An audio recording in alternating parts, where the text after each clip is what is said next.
when Jibreel asked the Prophet Muhammad about Iman, Ihsan. قال أن تعبد الله كأنك تراه فإن لم تكن تراه فإنه يراك. To worship Allah as if you can see Him. As if. Yes. كأنك. And if you cannot reach this level, then know that Allah sees you. And the intent behind that is when you worship Allah as if you can see Him, meaning you'll be in this is the state of love and devotion. And I will give you a worldly example. I'll give you a worldly example that you can relate to. What does it mean to worship Allah as if you can see Him? Let's use a worldly example with your boss at work. Each one here is an employee probably at some place. Now, we have shortcomings. Imagine that in your office was the same, you shared the office with your boss. And all day he's looking at you. How would you work? Would you be getting personal phone calls? Would you be browsing the internet? Surfing out, checking out different websites? No. Having your own lunch during work? No. Man, the boss is looking at you. You'll be working like this. You'll be working in the most ultimate sense. Because the boss is watching you. You follow me? Because of that mindfulness that he is watching you, you will be doing the job because you cannot play around. So this is in terms of the work. Now imagine if they told you that there was a camera. The boss doesn't work with you, but he has a camera installed in the corner of in your office, and he told you, I'm going to watch the tapes. I'm going to watch the tapes. What will happen?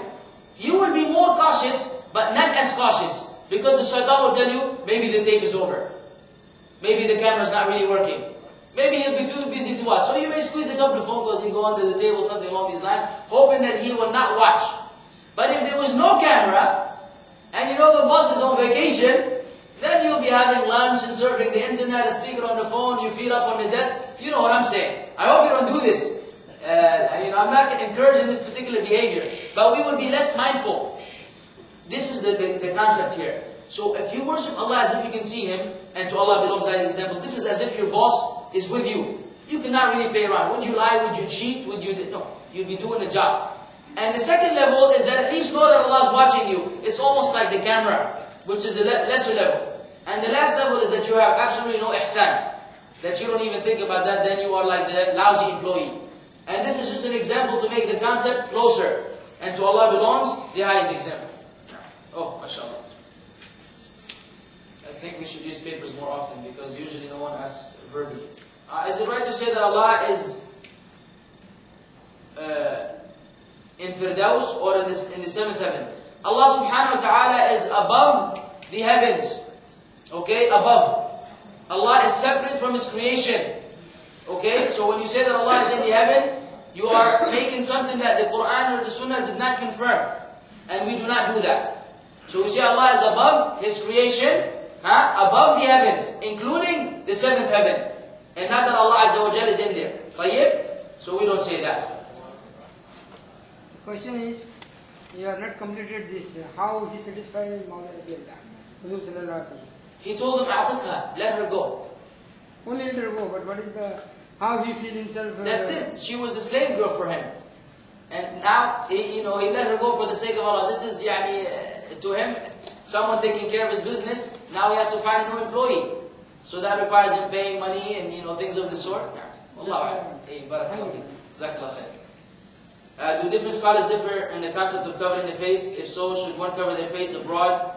Many women around the world do not cover their faces. Now, ouch. First, big ouch.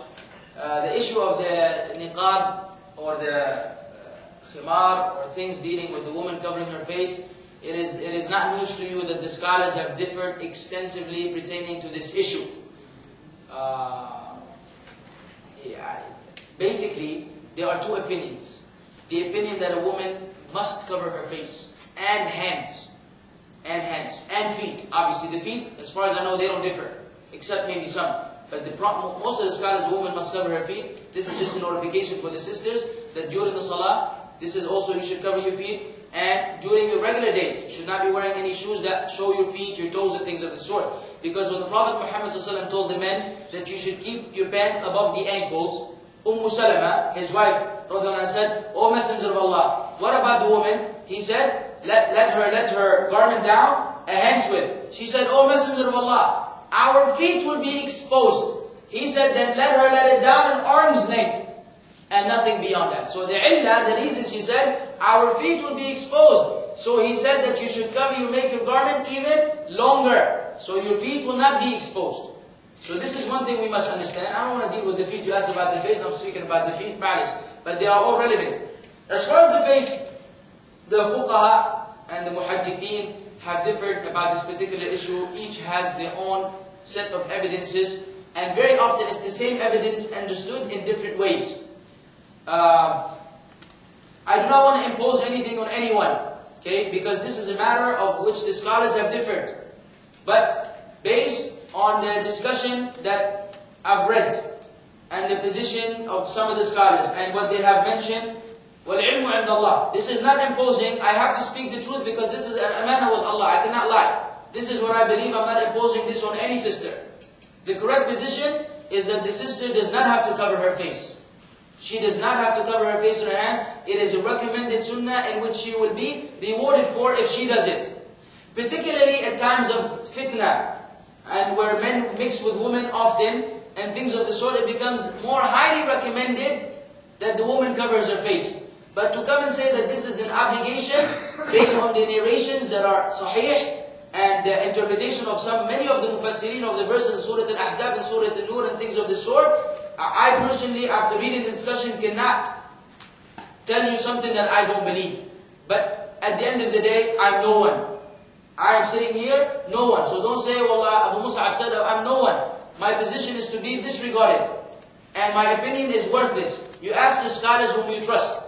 I'm only giving you what, because this question was posed to me, and I don't want to reject the truth. The truth is, based on the narrations, a number of them, that the woman, because it was proven that even at the time of the Prophet Muhammad ﷺ, there were women who were covered and women who were not covered. There were women who were covered and others who were not covered. So many of the fuqaha, and even among the sahaba, are of the opinion that it is a highly recommended sunnah for the sister, but her exposing her face and hands is not sinful. But time out. Some sisters have a misunderstanding. They say, oh mashallah, this is the case? Okay, let me go to the beauty salon.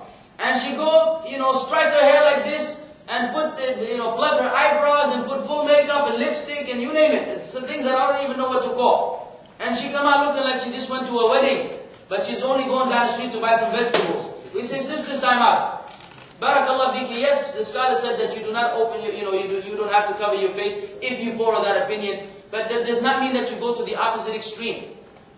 So covering the face, exposing the face is only that round part. The ears must be covered, the chest must be covered, the body must be covered, and the clothes should not be tight. I'm not going to deal with the etiquettes of the hijab. Maybe we will deal with one of the lectures about what the hijab should be for the woman, for the sisters in Islam. But the least to say, if you do not want to cover your face, then do not be a source of fitna for the people. The sister should fear Allah subhanahu wa ta'ala. If she's doing this as an act of worship, if she truly believes in the depth of her heart that this is the correct opinion, if she thinks that she must cover her face, and she believes this is the right opinion, and she's only not covering it because she is favored in the dunya over the akhirah, then she is sinful. You follow me? If she believes that it's a wajib, but she's not doing it because she just likes to follow her desires, then she becomes sinful. So this is for the sisters who truly don't believe it's a wajib, it's an obligation. Then they should also observe the modesty, al-haya of the Muslim woman, that she does not put herself in a predicament which does not befit the character that Allah subhanahu wa ta'ala gave her, the honor that Allah subhanahu wa ta'ala has given the Muslim woman. So she should remain within these margins. We are not propagating extremism or sisters walking around exposed. And again, I remind the sisters, we wish that you would cover your face as a sunnah.